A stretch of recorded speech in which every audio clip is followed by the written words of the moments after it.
raciocínio lógico. Assim como todos os vídeos de raciocínio lógico aqui do canal, eu sempre resolvo questões que caíram anteriormente em concursos e disponibilizo a folha para você baixar num link aqui na descrição. Então, se quiser a folha, é só acessar a descrição. Vamos lá. Número 1. João e Gilberto são muito amigos. Quando Gilberto pediu um empréstimo sem juros a João, este concordou e lhe deu 25% do que tinha na poupança. Gilberto já pagou 80% do valor emprestado e ainda faltam R$100. Antes de emprestar o dinheiro a Gilberto, o saldo da poupança de João em reais era... Bom, eu sei que o João emprestou um dinheiro a Gilberto e esse dinheiro era o que o João tinha na poupança. Só que não era tudo que ele tinha na poupança. Ele emprestou 25% do que ele tinha na poupança. E o Gilberto já pagou 80% desse valor e falta ainda pagar R$100. A gente pode relacionar usando regra de 3. Olha só. Eu tenho que esses R$100 aqui, que o Gilberto já pagou, equivalem a quê? É o que falta. Se ele já pagou 80%, quanto que falta para totalizar a dívida? Bom, 100% é a dívida toda, né? 80%, de 80% para 100% falta 20%. Então, como faltam R$100, esses R$100 vão equivaler ao que falta percentualmente, 20%. Eu quero saber quanto que o João emprestou a Gilberto, né? Então, o valor total, 100%, vai equivaler a X. Multiplico cruzado, ó. 20 vezes x é igual a 100 vezes 100. Então o x fica isolado e o 20 vai para o outro lado dividindo. Temos aí que x é igual a 100 vezes 100 sobre 20. Certo? E aí o x vale o quê? Só simplificar, né? Dividir por 20 aqui dá 1, dividir por 20 aqui dá 5. Então 100 vezes 5, R$500. Esses R$500 aqui, ó, equivalem ao valor que o João emprestou ao Gilberto. E eu sei que esses R$500 são 25% do que o João tinha lá na poupança. Agora eu consigo descobrir o total da poupança fazendo outra regra de 3. Então é uma questão basicamente de regra de 3. Não tem muito mistério. É só entender e interpretar esse enunciado. Então eu sei que esses R$500 vão equivaler a 25% do que o João tinha na poupança. Eu quero saber o valor que ele tinha na poupança e isso vai equivaler a X reais, né? Multiplicando cruzado, nós vamos ter o quê? 25 vezes X é igual a 500 vezes 100. Passo 25 dividindo, como eu fiz anteriormente lá com 20. Então, 500 vezes 100 sobre 25. O valor de X é quem? Dividindo por 25, aqui dá 1, por 25, aqui dá 4. 500 vezes 4, descubro que o valor aí na poupança de João era de R$2.000. Vamos para a próxima. Questão de número 2. Diz assim: um aplicativo de entrega de comida apresenta apenas 3 opções de gorjeta aos clientes. R$5, R$1 e nenhuma gorjeta, né? Amarildo concluiu 20 entregas em um determinado dia de trabalho em que recebeu um total de R$68 em gorjeta.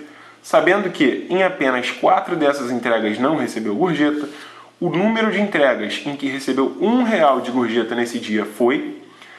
Pensa comigo, eu sei que ele fez 20 entregas, mas a questão logo depois me fala que em apenas 4 dessas entregas não recebeu gorjeta. Então, as entregas lucrativas, né, digamos assim, falando sobre as gorjetas, são 16 apenas, né? 20 menos 4. Então, ele ganhou gorjeta em 16 entregas. Vamos dizer que as entregas que ele fez e ganhou R$5 de gorjeta sejam, o total, né, a quantidade, seja C. Estou chamando da letra C. Ah, Felipe, por que C? C de 5, só para eu poder relacionar. Se quiser, você pode chamar de A, pode chamar de B, de X, de Y, não importa. E digamos que o total de entregas que ele fez e ganhou R$1 de gorjeta seja U, né? Analogamente, U, 1, C, 5. Só para ficar mais fácil de ver o que é o que. Então vamos lá. Eu sei que o total de entregas que ele fez e ganhou R$5 de gorjeta, somado ao total de entregas que ele fez e ganhou R$1 de gorjeta, totaliza quantas entregas foram as que ele lucrou com gorjeta? 16 entregas. Até aí, todo mundo comigo, né? O que mais? A questão ainda fala que isso equivale em reais a R$ 68. Então, pensa comigo. O total de entregas que ele fez, eu não sei qual é ainda. Mas se eu multiplico isso por 5, isso me dá o dinheiro que ele fez nessas entregas em que ele ganhou R$ 5 de gorjeta. Então, ó, 5 vezes C. E ainda tem o seguinte. O total de entregas que ele fez e ganhou R$ 1, eu não sei qual é. Mas se eu multiplico por 1, não faz diferença nenhuma, mas só para entender a mecânica da coisa, eu vou descobrir o dinheiro que ele fez nas entregas que ganhou R$ 1 de gorjeta. Então, vou botar só U, mas se você quiser botar 1 vezes U também não tem problema. Somando aqui, ó, esses totais, o valor que ele fez nas entregas que ganhou R$ 5 de gorjeta e o valor que ele fez nas entregas que ganhou R$ 1 de gorjeta, somados, tem que dar R$ 68. Pronto. Temos um sistema de equações. O que eu vou tentar fazer? Como eu tenho U aqui e U aqui, se eu subtrair uma equação da outra, U menos U é zero. Então eu elimino U e descubro o C. Então eu vou fazer isso daí porque eu acho que vai ser mais rápido. Outra coisa também, outro bizu. Se eu tenho 5C aqui embaixo e C aqui em cima, eu não preciso fazer o de cima menos o de baixo, né? É óbvio que eu poderia reescrever e botar isso aqui em cima, outro embaixo, mas a ideia é ser um pouco mais rápido. Então, eu vou fazer o seguinte. 5C de baixo menos de cima, 5C menos C dá 4C. Então, 4C igual. E eu já botei igual porque U menos U é zero, né? Meu objetivo era esse. 68 menos 16 é o quê? 8 menos 6 é 2. E 6 menos 1 é 5. Que número que multiplicado por 4 dá 52? 13. Então, C é igual a 13. Descubro que são 13 entregas. Então, ele fez 13 entregas e ganhou R$ 5 de gorjeta. Quantas ele fez e ganhou R$ 1 de gorjeta, que é o que o problema me pede? Se o total somado aqui era 16, 13 já foi que ele fez R$ 5. De 13 para 16, 3. Então, ele fez 3 entregas e ganhou R$ 1 de gorjeta. Próxima questão. Questão de número 3. Vamos nessa. Questão 3 fala assim, ó. Opa. Aí. Ana e Beatriz são as únicas mulheres que fazem parte de um grupo de 7 pessoas. O número de comissões de 3 pessoas que poderão ser formados com essas 7 pessoas, de maneira que Ana e Beatriz não estejam juntas em qualquer comissão formada, é... Vamos lá. Eu sei que esse grupo de 7 pessoas possui Ana e Beatriz e que a gente precisa encontrar aqui trios, né, dentro dessas 7 pessoas, formar trios, e que Ana e Beatriz não podem estar dentro desses trios. Primeiramente, vamos pensar no seguinte. Como é que eu faço, por exemplo, se eu fosse escolher aqui trios dentro dessas 7 pessoas? Quantos trios eu conseguiria formar? O que eu tenho que usar? Primeira coisa que você tem que se perguntar é: a ordem importa? A ordem de escolha dessas pessoas para esses trios importam? Pensa assim. Se você escolhe o João, um exemplo, tá? O João, a Maria e a Serafina, nessa ordem que eu falei, João, Maria e Serafina. Ou se você escolhesse, por exemplo, Serafina, Maria e João, teria diferença no trio? É claro que não. As mesmas 3 pessoas hipotéticas aqui que eu criei estariam nesse trio. Então, a ordem não importa para escolher essas comissões, esses trios. Se a ordem não importa, a gente vai usar combinação. E aí, se importasse, eu usaria arranjo, que não é o meu caso. Então, se eu não tivesse essa característica de Ana e Beatriz não estarem juntas no mesmo trio, na mesma comissão, quantas comissões eu faria aqui dessas 7 pessoas, escolhendo de 3 em 3?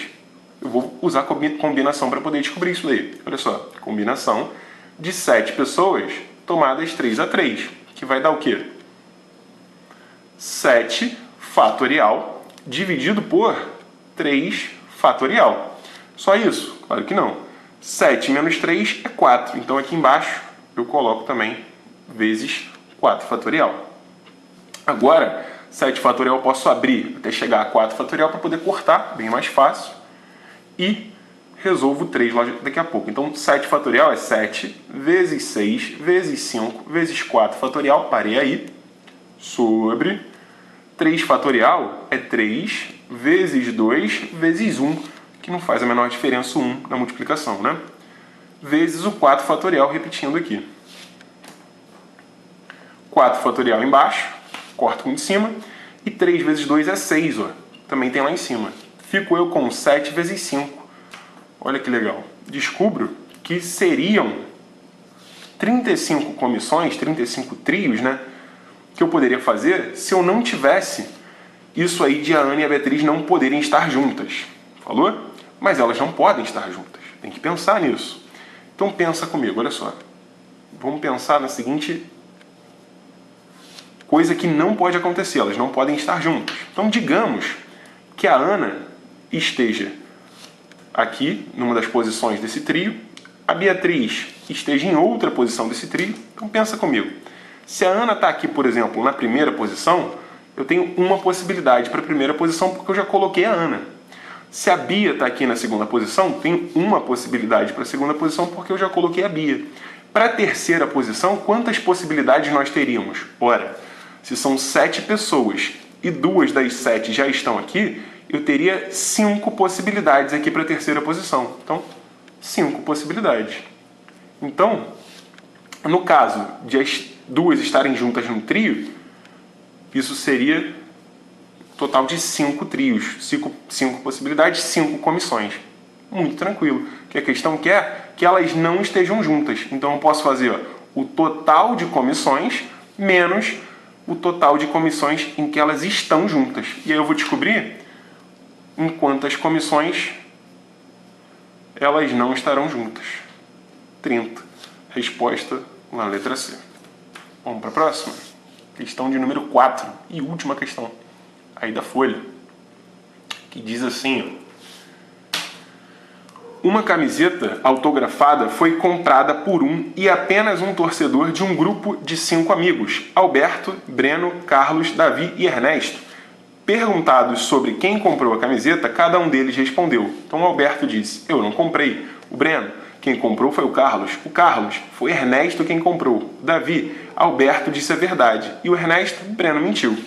Sabendo que apenas um dos amigos mentiu e que todos os outros disseram a verdade, o dono da camiseta é... E aí, obviamente, as alternativas têm os nomes dos 5 amigos. Pensa comigo, a questão é sobre verdades e mentiras. Toda vez que você tiver essa questão, vai ser sempre alguém falando alguma coisa, né? Então, por exemplo, o Alberto aqui diz uma coisa, o Breno diz outra coisa, o Carlos diz outra coisa, o Davi e o Ernesto também.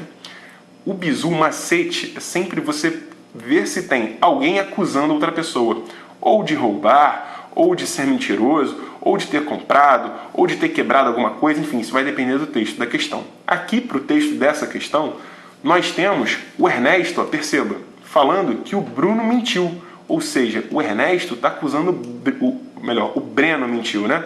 O Ernesto está acusando o Breno de mentiroso.